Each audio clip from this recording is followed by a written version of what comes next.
자, 이번엔 윤은선 씨가 준비한 건 어떤 내용일까요? 네네. 지난달 29일에 자유한국당이 패스트트랙에 올라탄 선거법과 네. 공수처법을 막기 위해서 정기국회 본회의에 상정된 199개 법안에 대해서 이제 모두 필리버스터를 신청하는 사건이 맞아요. 있었어요. 뭐야 도대체. 많은 분들의 분노를 산 네. 뉴스인데요. 이 필리버스터가 처음에는 굉장히 낯선 개념이었는데 이제 뉴스에 제법 나오다 보니까 많이 그렇죠. 익숙한 분들이 제법 계실 것 같아요.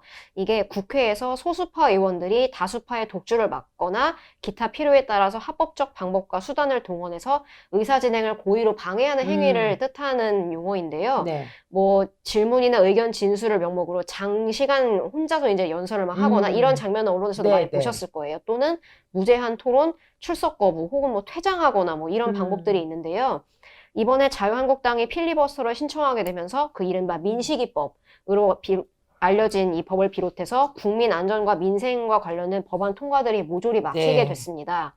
그런데 또 이번 사태로 통과가 어렵게 된 또 하나의 법안이 있는데요. 그게 바로 이제 유치원 3법입니다. 네. 오늘은 자유한국당이 유치원 3법을 대체 왜 방해하는 건지 그 이상원 기자의 기사를 통해서 네. 분석을 해보려고 합니다. 그 유치원 3법 여러분들도 기억하실 것 같은데요. 정말 이게 말도 많고 탈도 많은 법이다 이런 얘기도 있는데 이 유치원 3법을 발의한 더불어민주당 박용진 의원이 초기 우리 예, 시사회사에 저희 출연을 시사회사에 했었잖아요.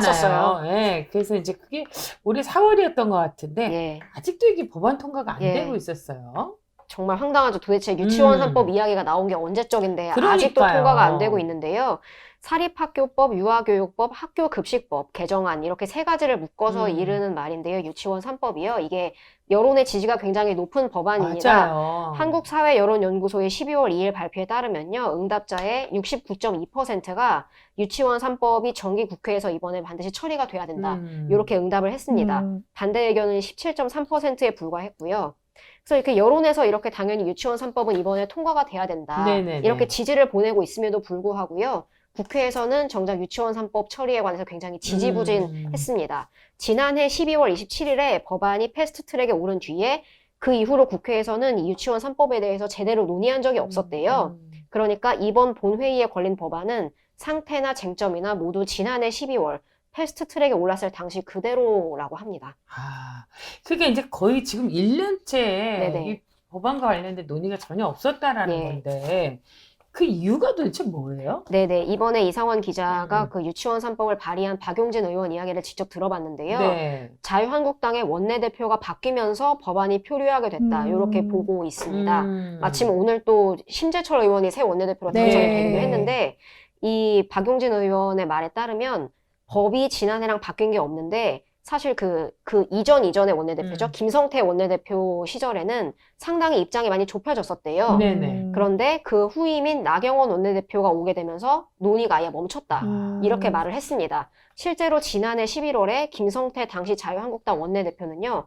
교육당국의 감사를 소홀히 했다면서 사립유치원의 국정조사를 요구하고 정기국회 회기 내에 반드시 처리하겠다. 이렇게 합의를 하는 등 적극적인 제스처를 보였는데요. 네네. 하지만 나경원 원내대표가 후임자로 오면서 관련 논의가 이제 올 스톱됐다는 겁니다. 근데 참 공교로운 사실은 나 원내대표가 사립학교 경영자 집안 출신이다. 그렇죠. 이런 점이 저도 또 그 얘기 좀 하고 싶어요. 네네. 아, 참.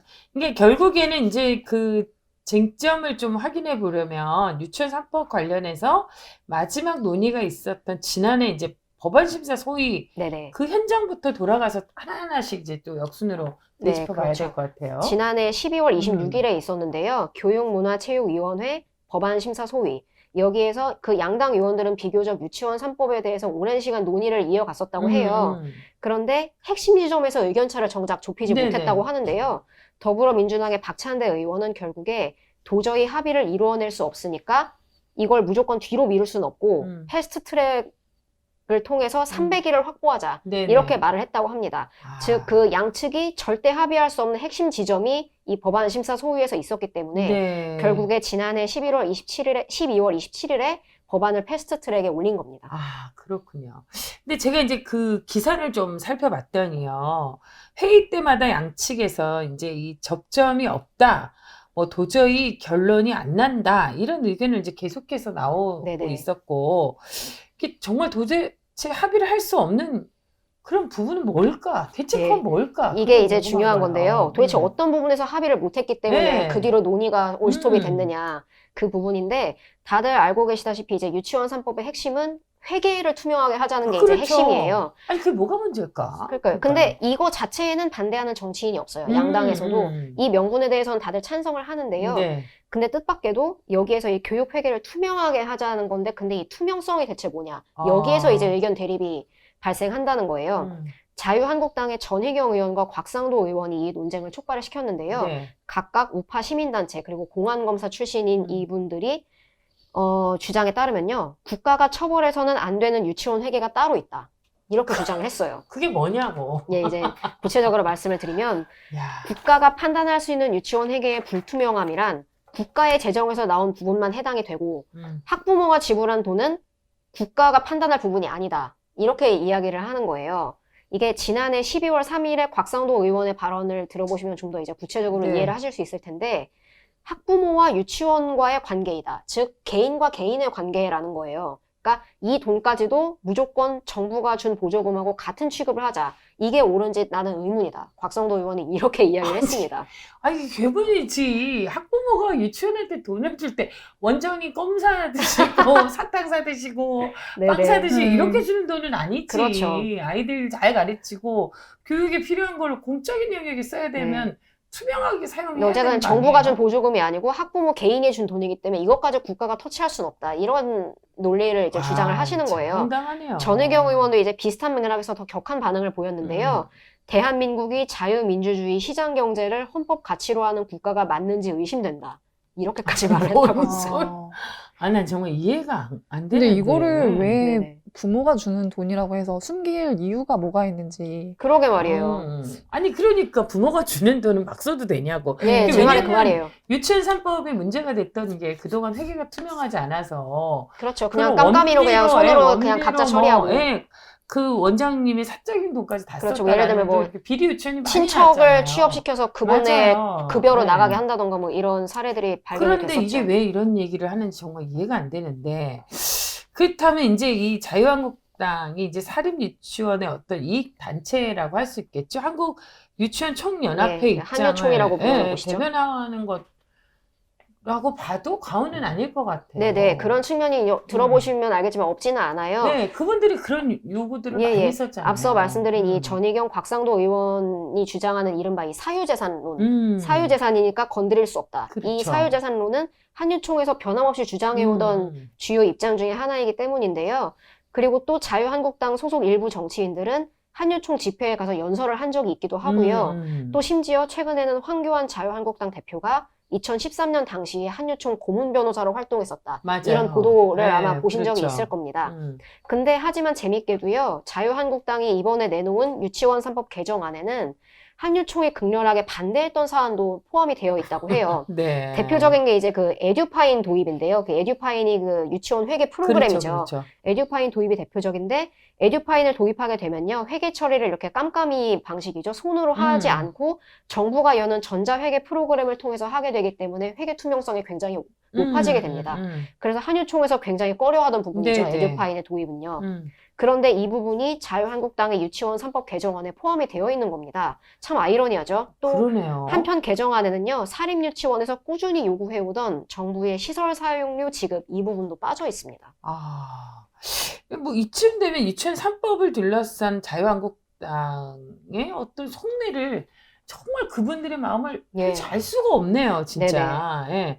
근데 이번에 그 유치원 3법이 통과되는 것을 방해하는 것으로 자유한국당은 이제 대체 뭘 얻고자 이렇게까지 오락가락하면서까지 막으려고 하는 이유는 예. 뭘까? 이게 이 궁금해지잖아요. 기사에 따르면요. 이 자유한국당에서 유치원 3법 통과를 방해하는 것으로 도대체 뭘 얻겠다는 거냐. 그러니까요.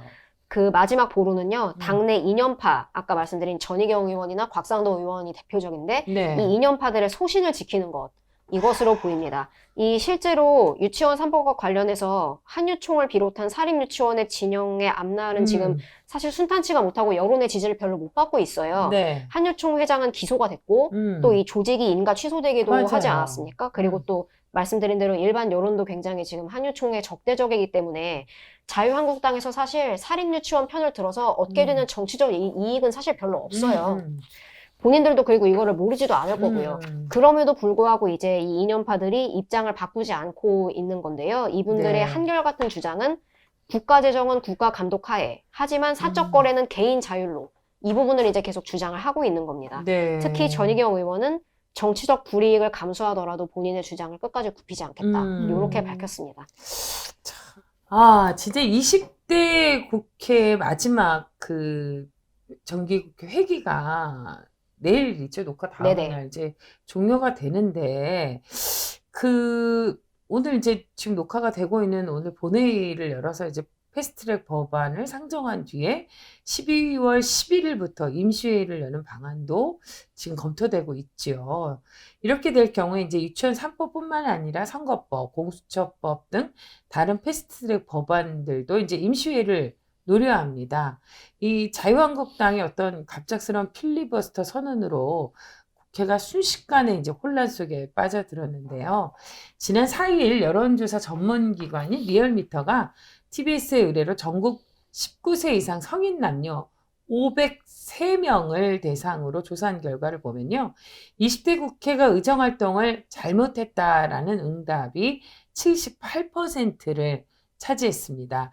20대 국회 정말 이 뼈아픈 반성을 해야 될 것 같고요. 특히 유치원 3법과 관련해서 자유한국당에서 지금 얘기하는 게 몇몇 의원의 소신을 지키기 위해서 네네.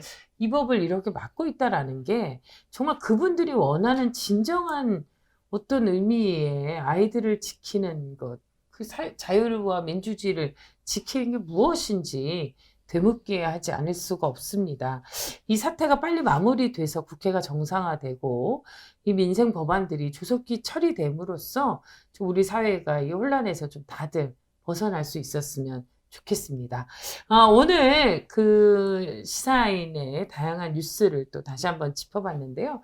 이 밖에도 이번 후도 여러분들이 관심을 갖고 함께 나눠야 될 다양한 뉴스들이 마련되어 있습니다. 세상이 참 숨가쁘게 돌아가고 벌써 한 해가 마무리돼야 되는 12월인데요. 참 12월에는 뭔가 이렇게 차분하게 정리를 해야 되는데 오히려 이 시기가 더 혼란스럽고 또 뭔가 이게 마지막 어떤 결전을 치르듯이 국회는 더 극단을 향해서 치닫고 있는데요. 정말 국민을 생각한다는 것이 무엇인지 다시 한번 제대로 일하는 국회 모습을 마지막 며칠이라도 좀 볼 수 있었으면 좋겠습니다. 시사인은 늘 여러분과 함께 다양한 소식들을 준비하고 함께 나누고 또 새로운 소식을 향해서 발빠르게 달려가겠습니다. 정기 구독, 좋아요, 알람 여러분 함께 해주시면 고맙겠습니다. 올해 최고의 팟캐스트 매년 쭉 최고의 팟캐스트가 되도록 노력하겠습니다. 두 분 고맙습니다. 네, 고맙습니다. 감사합니다.